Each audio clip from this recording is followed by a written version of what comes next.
A Renata está perguntando aqui, ó. Renata Miliolo Carreiro. Tem como continuar a carreira de advogado nos Estados Unidos?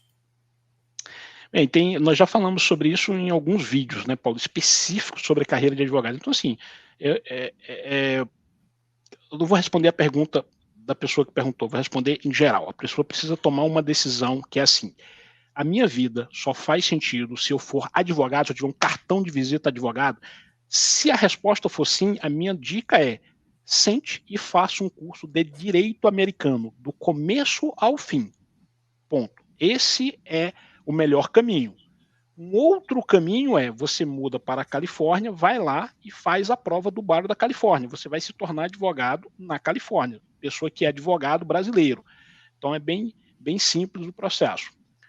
Existem outros caminhos que daí a pessoa vai ser um advogado que só vai atuar em um determinado estado. No caso da Flórida, não tem nenhum caminho a não ser aquele de realmente sentar, estudar 3 anos, aprender o direito americano e passar no exame da Flórida.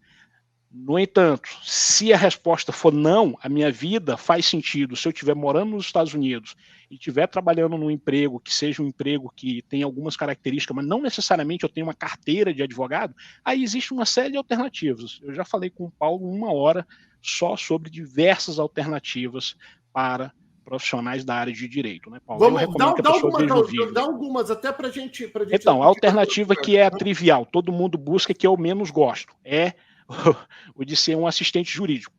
Eu acho que essa é uma alternativa que o pessoal que trabalha não gosta muito no longo prazo. Tá? Então o pessoal entra e no longo prazo eles tendem a não gostar. Então vou dar alternativas que eu acho que são boas.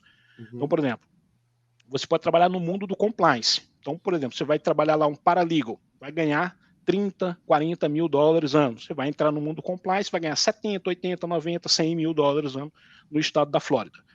Então, e tem uma diversidade gigantesca de vagas na área de compliance. E a mentalidade do advogado brasileiro é muito boa para o mundo do compliance. Uma outra área, nós já falamos aqui sobre mediação também.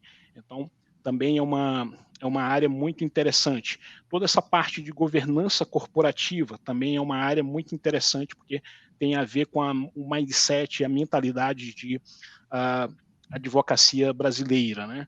Então, existe algumas áreas que a pessoa vai andando um pouquinho mais, e aí, especialmente consultoria mesmo sobre negócios Brasil e Estados Unidos, regulação brasileira também é uma área, diria que talvez um pouco mais complicada para entrar, porque você precisa ter mais fôlego, precisa ter uma estrutura maior para começar, mas eu recomendaria essas como algumas áreas para você ficar no radar.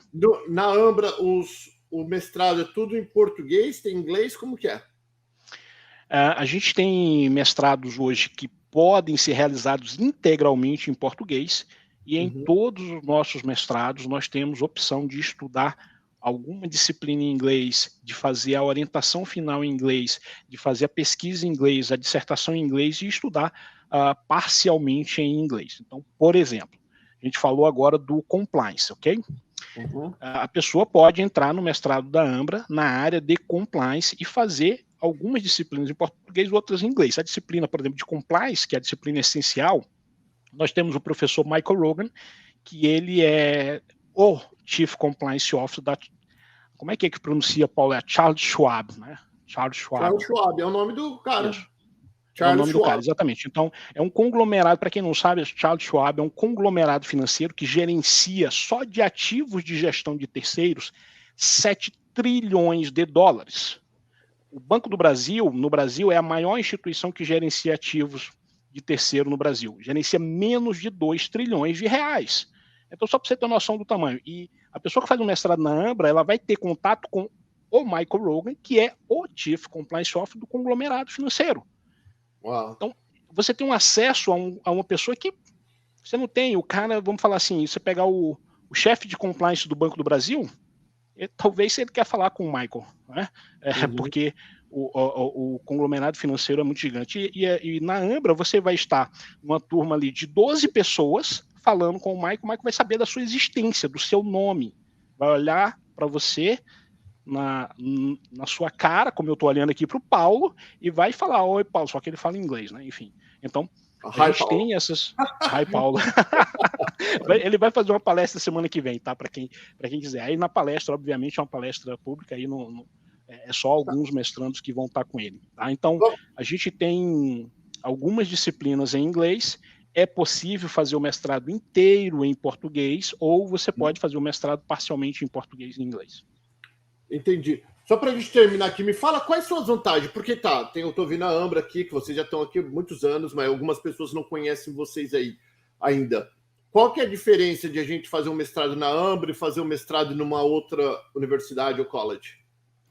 Perfeito, Paulo. Assim, o nosso mestrado, eu diria que, em termos de qualidade, medindo a qualidade como o nível de discussão, o nível de conhecimento que você vai levar para tua casa, na tua cabeça, eu costumo dizer que o que um mestrado entrega é uma coisa chamada superpoder, ou seja, o Paulo vai fazer um mestrado e quando ele sair ele vai ser um sujeito muito mais poderoso do que o que ele era antes de fazer o mestrado. Por quê? Porque ele vai ter mais capacidade de resolver problemas complexos. Então esse superpoder que você adquire ao longo de um bom mestrado, se você for comparar o que a Ambra entrega na metodologia que a gente entrega, no nível de professores que nós temos, na estrutura de contato docente que a gente tem, você vai procurar um mestrado aí acima de $70 mil. E o nosso mestrado hoje ele está ali em torno de $16 mil. E se você pegar um mestrado de $30 mil, em termos metodológicos, ele não vai se comparar ao nosso. Em termos de professor, não vai se comparar ao nosso.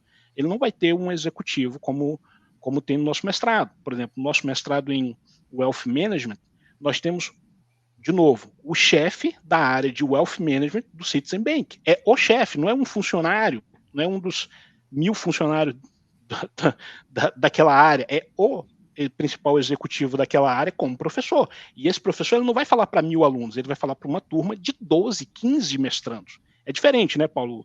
A pessoa está aqui falando para um grupo sentar pequeno. E fazer pergunta para esses caras aí é priceless.